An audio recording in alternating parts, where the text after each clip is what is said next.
오늘 저에게 주신 하나님의 말씀은 신약성경 에베소서 2장 19절부터 22절까지 말씀입니다. 다 찾으셨으면 저희 함께 봉독하겠습니다. 그러므로 이제부터 너희는 외인도 아니요 나그네도 아니요 오직 성도들과 동일한 시민이요 하나님의 권속이라. 너희는 사도들과 선지자들의 터 위에 세우심을 입은 자라. 그리스도 예수께서 친히 모퉁이 돌이 되셨느니라. 그의 안에서 건물마다 서로 연결하여 주 안에서 성전이 되어가고 너희도 성령 안에서 하나님이 거하실 처소가 되기 위하여 그리스도 예수 안에서 함께 지어져 가느니라. 아멘. 기도하겠습니다. 하나님 아버지, 지난밤도 주의 은혜 가운데 저희를 보살피시고 오늘도 하나님의 말씀 앞에 또한 기도의 자리에 나올 수 있는 은혜 주신 것 감사드립니다. 언제나 저희의 심령이 오직 하나님의 은혜로 말미암아 구원함을 얻어 이 땅 가운데서 하나님의 뜻을 이루며 살아가는 자들임을 온전히 깨닫게 하여 주옵시고 이 땅의 것들을 저희들 날마다 벗어놓으며 주님 나라 아버지 하나님 바라보며 준비하는 복된 인생들 되도록 주여 함께하여 주옵소서. 간절히 바라오며 예수님의 이름으로 기도하옵나이다. 아멘. 오늘은 하나님의 권속이라는 제목으로 하나님 말씀 증거합니다. 사랑하는 성도 여러분, 우리는 에베소서의 말씀을 통해서 예수 그리스도의 십자가, 그 십자가의 능력으로 말미암아 절대로 하나 될 수 없는 것이 하나가 되어지는 놀라운 능력이 있다는 것을 살펴보았습니다. 본래 우리는 하나님과 원수되었고 우리는 하나님을 아버지라 부를 수 없는 그러한 존재였습니다. 그러나 예수께서 대제사장과 제물이 되셔서 하나님과 우리를 화목하도록 하셨다라고 성경은 말합니다. 또한 유대인과 이방인이라는 절대로 하나 될 수 없는 벽이 허물어지고 십자가로 새로운 인류, 곧 교회를 하나님께서는 세우셨다라는 것입니다. 그렇기 때문에 오늘날 이 교회는 세상에 속한 기관이 아니라는 것을 우리는 더욱더 명심해야 됩니다.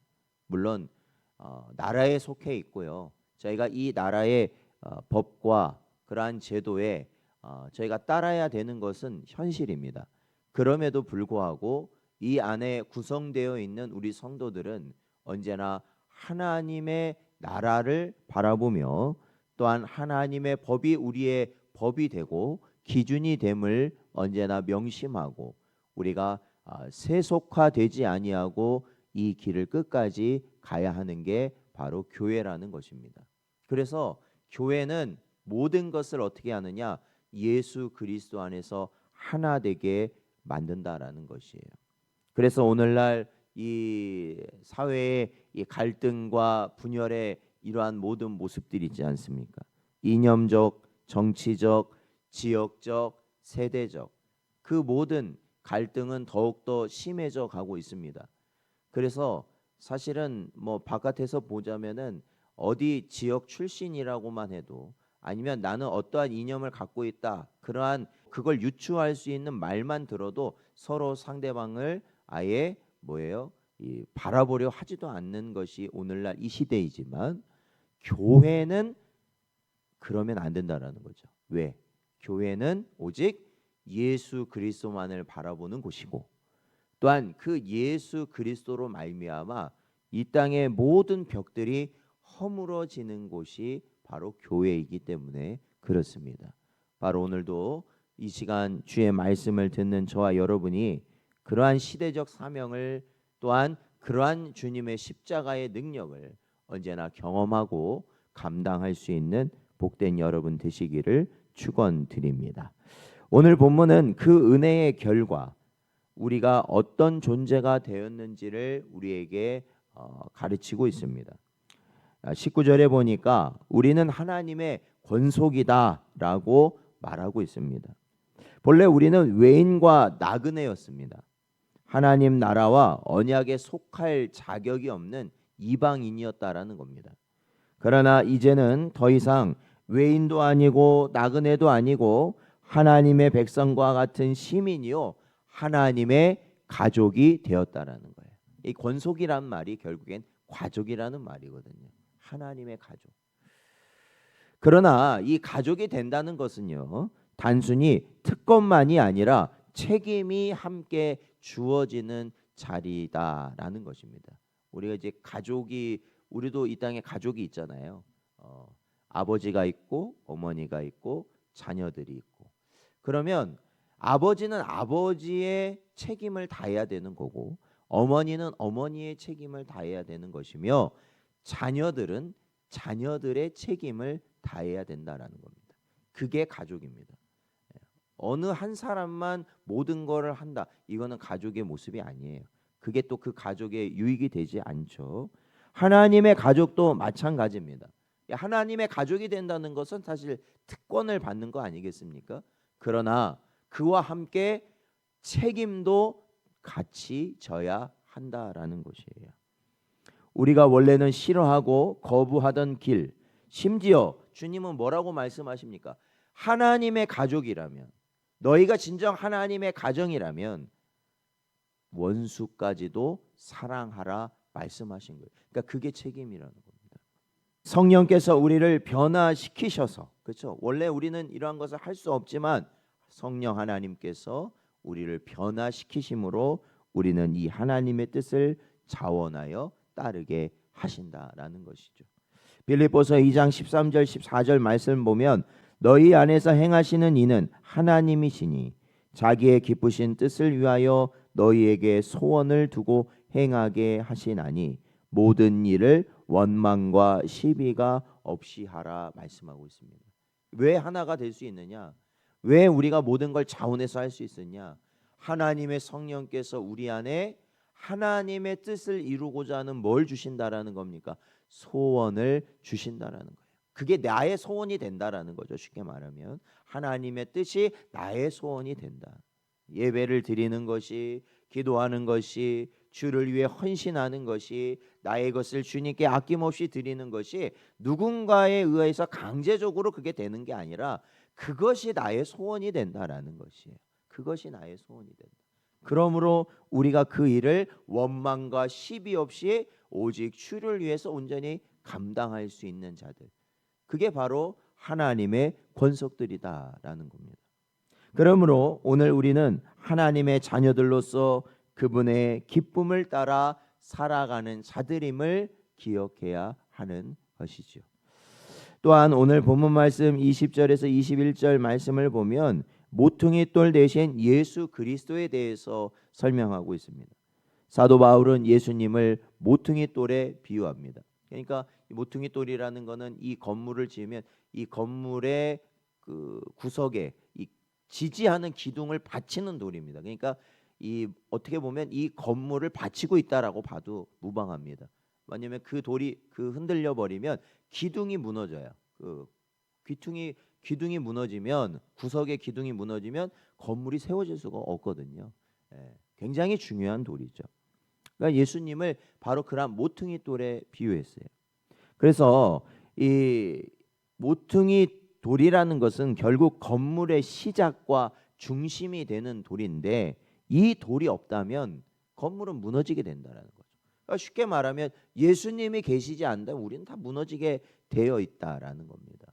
예수님 안에 없으면 다 무너지는 겁니다. 사도들과 선지자들이 전한 복음은 바로 그리스도를 기초로 세워진 터입니다. 고린도전서 3장 11절 말씀을 보면 이 닦아둔 것 외에 능히 다른 터를 닦아둘 자가 없으니 이 터는 곧 예수 그리스도라 이렇게 말씀하고 있습니다. 교회가 교회되기 위해서는 다른 게 필요한 게 아니죠. 이 교회가 교회되기 위해서는 뭐 건물과 뭐 여기에 들어간 그러니까 그게 있어야 교회가 되는 것이 아니라 사실은 예수께서 계셔야 된다라는 것이죠. 예수님이 계셔야 된다. 성도가 성도 되기 위해서 반드시 예수 그리스도가 모퉁이 돌이 되셔야 한다는 것입니다. 그래야 우리가 성령 안에서 하나님이 거하실 진정한 성전을 지어갈 수 있다라는 것이죠. 그러니까 저와 여러분이 교회라는 겁니다. 쉽게 말해. 성령께서 우리 안에 거하신다라는 것이죠. 그런데 우리가 그러한 교회, 성전이 되기 위해서는 어떻게 해야 됩니까? 모퉁이 돌 대신 예수 그리스도 위에 우리가 든든히 서 있어야만 한다라는 것입니다.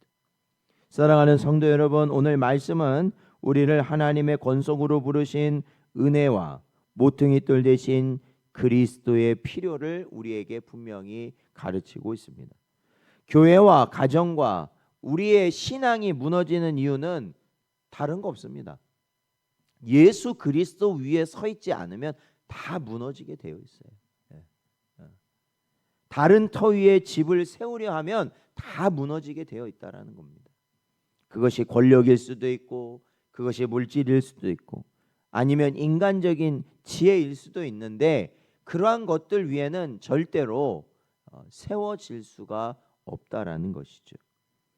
오직 예수 그리스도 안에서만 참된 하나됨이 이루어질 수 있을 것이고, 또한 든든한 세움이 이루어지게 된다라는 것입니다. 그러므로 사랑하는 성도 여러분, 오늘 우리가 어떠한 염려와 근심과 항상 있죠. 또한 어려움과 넘지 못할 산과 같은 것들이 우리 앞에 놓여 있으시다면 그거에 대한 여러 가지 해결책을 강구하시겠지만 중요한 것은 예수 그리스도의 이름을 부르는 자가 승리하게 된다라는 것입니다. 다른 방법이 없어요, 사실. 예수 그리스도의 이름을 부르고 찾는 자라는 것이에요. 나사렛 예수, 다윗의 자손이요 하고 주님을 향하여서 나아가는 맹인이 눈이 띄어졌던 것처럼 다른 소리에 우리가 현혹되지 말고 오직 예수 그리스도의 이름을 부르고 그 주님의 말씀을 우리가 들을 때 우리는 결국 승리하게 된다라는 것입니다. 그러기에 오늘 하루도 모퉁이 돌 대신 예수 그리스도 위에 우리의 가정을 세우는 여러분 되시길 바랍니다. 그리고 이 교회를 세우는 우리 모든 성도님들 되시기 바라고, 제일 중요한 건 뭐겠어요? 나를 모퉁이 돌 대신 예수 그리스도 위에 세우는 여러분 되시길 바랍니다. 오늘도 주의 말씀을 마음에 새기시고 언제나 주님 위에 든든히 세워져 가는 복된 여러분 되시기를 주의 이름으로 축원드립니다.